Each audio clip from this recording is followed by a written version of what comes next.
under the water like this and maintaining itself vertical like that for a few seconds while it moves through the frosted water. So it's almost like walking on water. It's very common behaviour in commercial sort of dolphinarium shows and things like that. Now Billy was never trained to do this. She never received any training while she was being rehabilitated. She was simply co-housed with other animals that were doing it as part of their show. But when she was released back into the wild, then Mike Bosley and his colleagues in Australia noticed that actually Billy started to show this behavior in the wild. And then they started monitoring it, okay? So actually Billy was released sort of back here in the late 1980s, but this behavior she was expressing in 1995. And what you've got here is a black line showing how much people were looking, so you could know it wasn't just a function of how much we looked, how much we saw this behavior. And then the bars are just how many bouts or how many individuals were actually seen doing the behavior in each year. Okay? And sort of in the late 1990s, Billy was doing it, and one other dolphin called Wave was doing it. And they did it a bit, and then they stopped.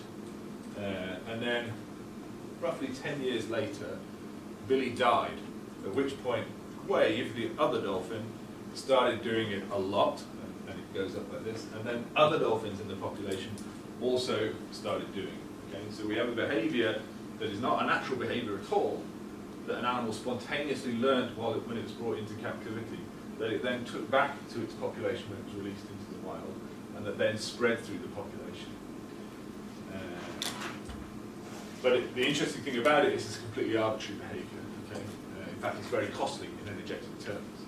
So the inference that I draw from that is that there's some other payoff for doing a copy, whether it's a social one, if I copy you, and it's well known in human psychology, salesmen will use this trick on you all the time, that if you mimic the action of someone, so if they pull their ear, you can pull your ear too, if they fold their arms, you fold your arms.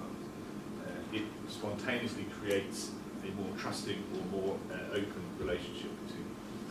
So next time someone's trying to sell you something and they start doing movements that suddenly copy yours, they're trying it on you. But maybe the rewards are social for bottlenose dolphins in order to be able to do this behaviour. Okay.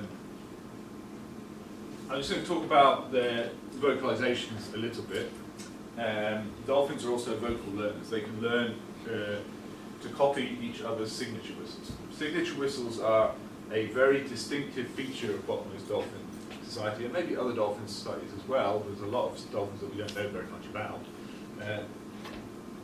And each individual dolphin acquires, in its first year of life, an individually specific whistle contour. Okay, they sound a bit like this. It's not going to be a terribly pleasant experience, actually.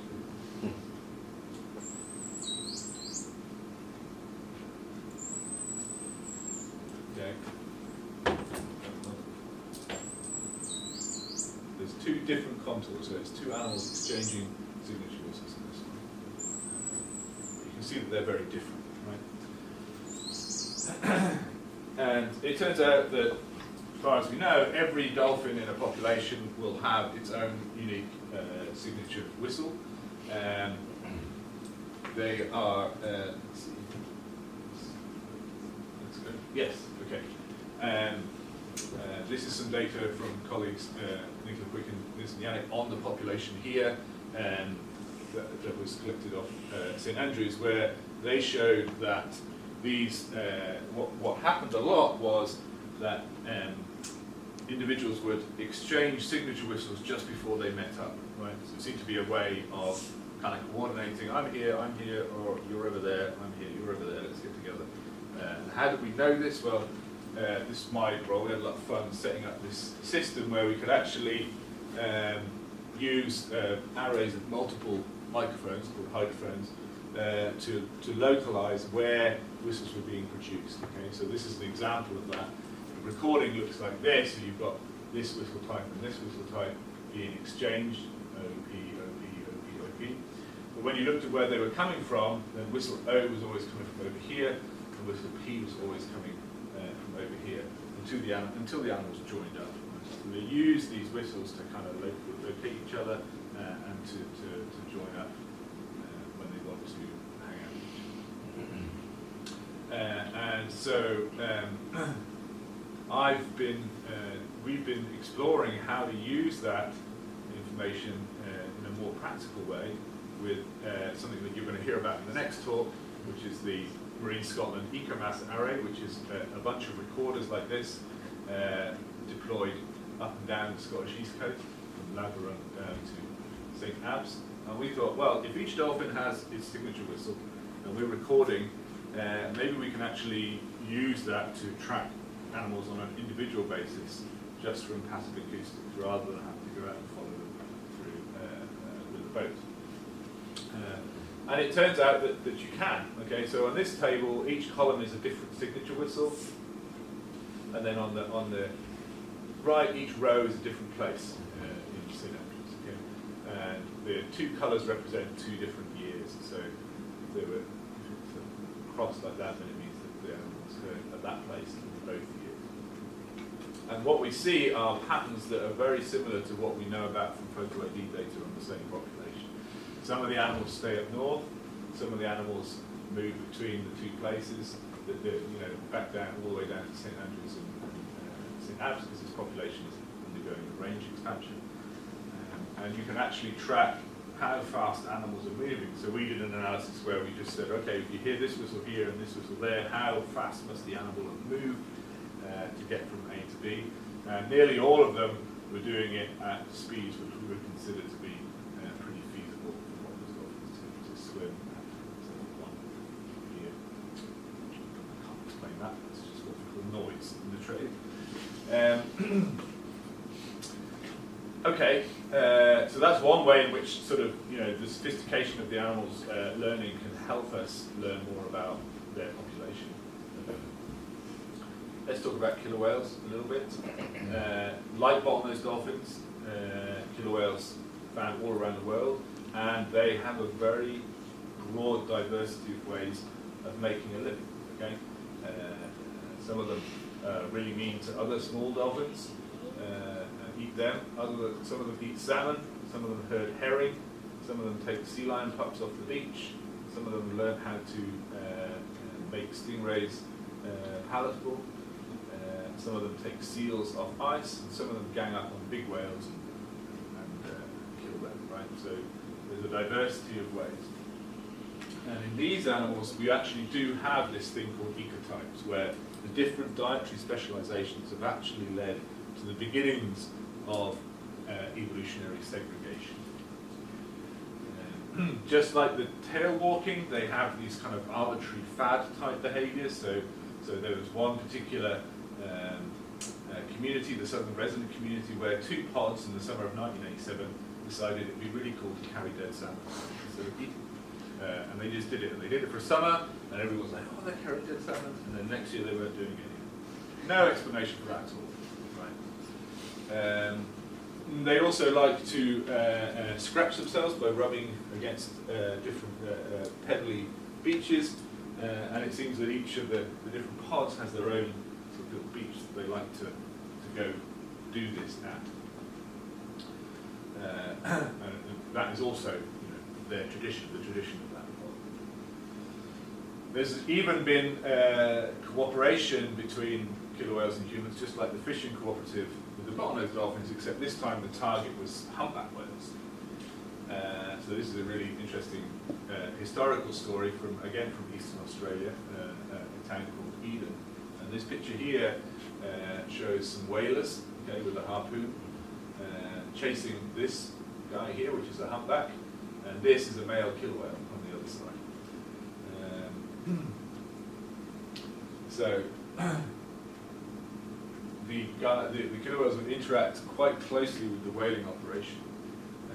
They would chase the humpback, tire it out. They would take hold of the rope from the harpoon that had been stuck into the whale and help tire it out that way. And there was a very set way of doing things. When the whale was killed, the whalers would anchor it, okay, and sink the carcass that would be anchored to the bottom.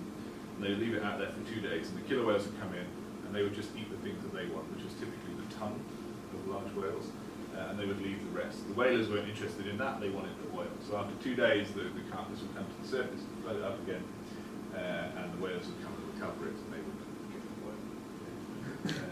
oil.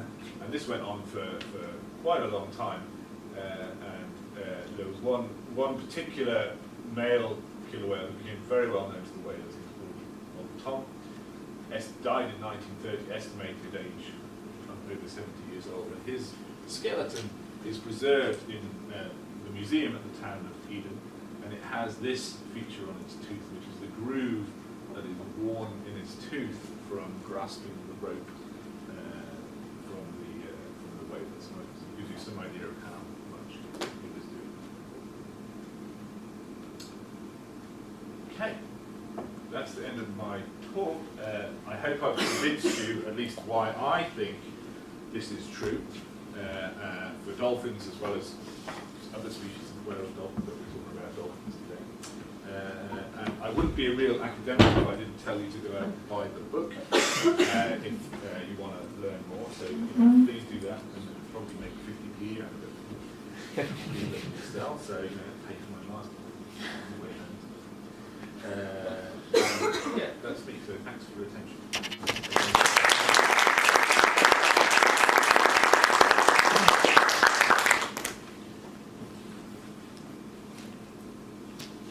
Do we have any questions?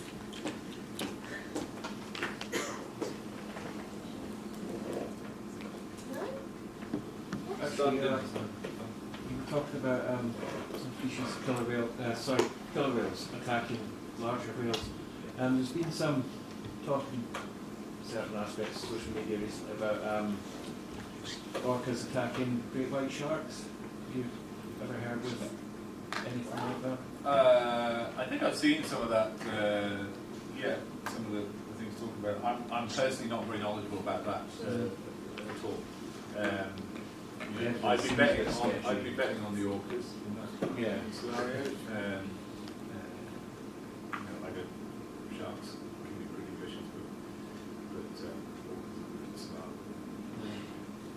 Figure out what is weak. Tend to scan that one. Yeah. Also, they work together with sharks. Yeah. I'm not aware of any population or ecotype that sort of specialises on that. That would probably be pretty fun for 1 or 2 sharks, but then it can get pretty hard to find them after that. The risk that these guys have when they specialise in particular things, which you saw with the trawler dolphins, is that if you specialise too much on one particular resource, we're very vulnerable to any change in that resource. Literally eat all the white sharks and stuff. Or if people decide to stop trawling, then something you can't do.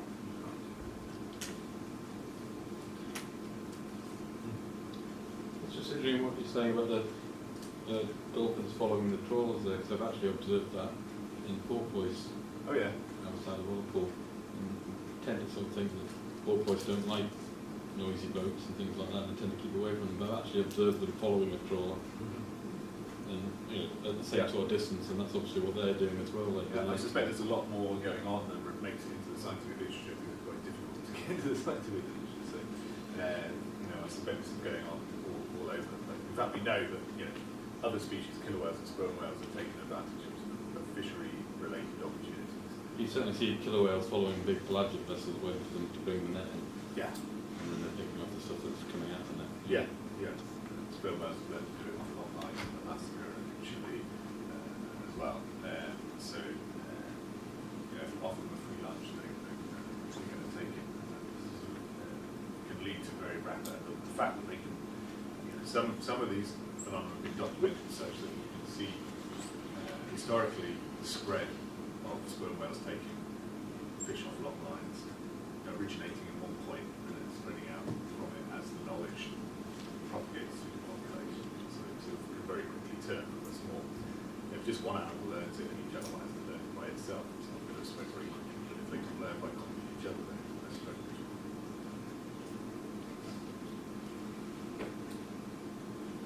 Any more questions?